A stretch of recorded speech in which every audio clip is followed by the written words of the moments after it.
സംസ്ഥാനത്തെ സാമൂഹിക സുരക്ഷാ പെൻഷനും ക്ഷേമനിധി ബോർഡ് പെൻഷൻ ആനുകൂല്യങ്ങളുമെല്ലാം ലഭിക്കുന്നവർ ശ്രദ്ധിക്കുക. 1600 രൂപ മുടങ്ങാതിരിക്കുന്നതിന് വേണ്ടി ബയോമെട്രിക് മസ്റ്ററിംഗ് നമ്മൾ ചെയ്യണമായിരുന്നു. അതിൻ്റെ സമയപരിധി അവസാനിച്ചു. ഈ മാസം മുതൽ, അതായത് സെപ്റ്റംബർ മാസം മുതൽ നമുക്ക് മസ്റ്ററിംഗ് ചെയ്തവർക്ക് മാത്രമായിരിക്കും സഹായം കൈമാറുക. 1600 രൂപ ബാങ്ക് അക്കൗണ്ടിലേക്കും കൈകളിലേക്കും എല്ലാം ലഭിക്കുന്നവർ പ്രധാനപ്പെട്ട ഈ അറിയിപ്പ് ശ്രദ്ധിക്കണം. ഇനി മസ്റ്ററിംഗ് ചെയ്തവരാണെങ്കിൽ പോലും സ്റ്റാറ്റസ് ഒന്ന് പരിശോധിക്കുന്നത് നല്ലതാണ്.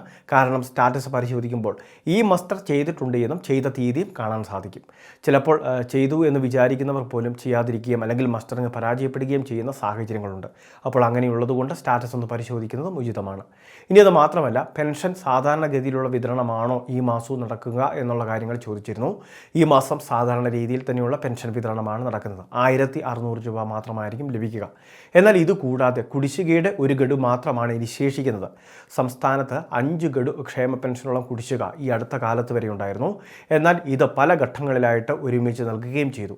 ഇനി ശേഷിക്കുന്നത് 1 ഗഡു കുടിശ്ശിക പെൻഷൻ മാത്രമാണ്. അത് വളരെ വൈകാതെ വിതരണം ചെയ്യുമെന്ന് സർക്കാർ അറിയിക്കുകയും ചെയ്തിട്ടുണ്ട്. അതായത് തദ്ദേശ തെരഞ്ഞെടുപ്പിന് മുൻപ് തന്നെ ഈ കുടിശ്ശിക ശേഷിക്കുന്നത് നൽകി തീർക്കും. വരുന്ന മാസങ്ങളോടെ 3200 രൂപ വീണ്ടും വരുന്ന ഒരു സാഹചര്യം ഉണ്ടാകും. അതായത് വരുന്ന മാസത്തെ പെൻഷനും അതോടൊപ്പം തന്നെ കുടിശ്ശികയായിട്ടുള്ള ആ ഒരു ഗഡുവും അതുകൂടി നൽകി ക്ഷേമ പെൻഷൻ്റെ കുടിശ്ശിക പൂർണ്ണമായിട്ടും സർക്കാർ ഒഴിവാക്കും. ഇനി അത് മാത്രമല്ല, മറ്റൊരു പ്രധാനപ്പെട്ട കാര്യമുള്ളത് പെൻഷൻ ഗുണഭോക്താക്കൾക്ക് സന്തോഷം നൽകുന്ന മറ്റൊരു പ്രധാനപ്പെട്ട അറിയിപ്പാണ്. അതായത് പ്രകടന പത്രികയിലെ സർക്കാരിൻ്റെ ഒരു വാഗ്ദാനം, അത് നമുക്ക് ലഭിക്കേണ്ട പെൻഷൻ തുക 2500 രൂപ വരെയാക്കി ഉയർത്തുമെന്നായിരുന്നു. അത് ഒറ്റയടിക്ക് വർദ്ധിപ്പിക്കുകയല്ല, പടിപടിയായിട്ട് ഉയർത്തുമെന്നാണ് പറഞ്ഞിരുന്നത്. പക്ഷേ ഇത് വീണ്ടും ഇപ്പോൾ 4 വർഷങ്ങൾ അടുത്തിരിക്കുകയാണ്. അപ്പോൾ ഈ സാഹചര്യത്തിലും ഈ പെൻഷനിൽ വർധനവ് ഇതുവരെ ഏർപ്പെടുത്തിയിട്ടില്ല. 1600 നടപ്പാക്കിയ ശേഷം പിന്നീട് അങ്ങോട്ട് വർധനവ് വന്നിട്ടില്ല. എന്നാൽ ഇത് വരുന്ന സംസ്ഥാന ബജറ്റിന് മുന്നോടിയായിട്ട് തന്നെ, അതായത് അധികം കാത്തിരിക്കാതെ തന്നെ വളരെ വൈകാതെ പെൻഷൻ തുകയിൽ ഒരു വർധനവ് ഏർപ്പെടുത്തുമെന്നുള്ള ഒരു സൂചന കൂടി വരുന്നുണ്ട്. അതും പക്ഷേ നമ്മൾ വിചാരിക്കുന്നത് പോലെ 2000-ഓ 2500 ആയിരിക്കില്ല. ഒരു 10-200 രൂപയുടെ വർധനവ്, 100 രൂപയുടെയോ 200 രൂപയുടെയോ ഒരു വർധനവ് മാത്രം സർക്കാരിന് താങ്ങാനാവുന്ന രീതിയിൽ അധിക ഭാരം വരുത്തി വെക്കാൻ സർക്കാർ ഈ സമയത്ത് ഉദ്ദേശിക്കുന്നില്ല. അത് സാധാരണക്കാർക്കും വലിയൊരു നേട്ടം തന്നെയാണ്. എങ്കിൽ പോലും 1600 രൂപയിൽ നിന്ന് 100 രൂപയുടെ 200 രൂപയുടെ വർധനവാണ് എന്ന് പറഞ്ഞാൽ പോലും ലക്ഷക്കണക്കിന് ഗുണഭോക്താക്കൾക്ക് ഇത് വലിയൊരു സഹായമാണ്.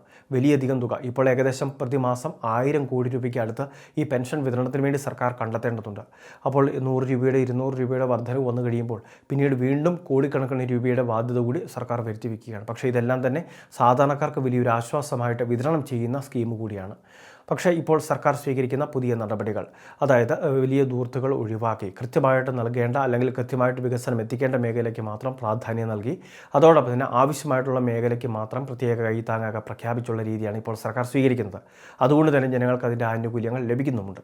അതുകൊണ്ടൊക്കെ തന്നെയാണ് പെൻഷൻ വർധന ഉൾപ്പെടെയുള്ള കാര്യങ്ങൾ ഈ തെരഞ്ഞെടുപ്പൊക്കെ മുന്നിൽ കണ്ട്, തദ്ദേശ തെരഞ്ഞെടുപ്പുകൾ വളരെ വൈകാതെയുണ്ട്. അപ്പോൾ അതിന് മുൻപ് തന്നെ കുടിശ്ശികയുടെ പെൻഷൻ വിതരണം ചെയ്യുന്നു, പെൻഷൻ തുകയുടെ വർധന ഉൾപ്പെടെയുള്ള കാര്യങ്ങൾ ആലോചിക്കുന്നു.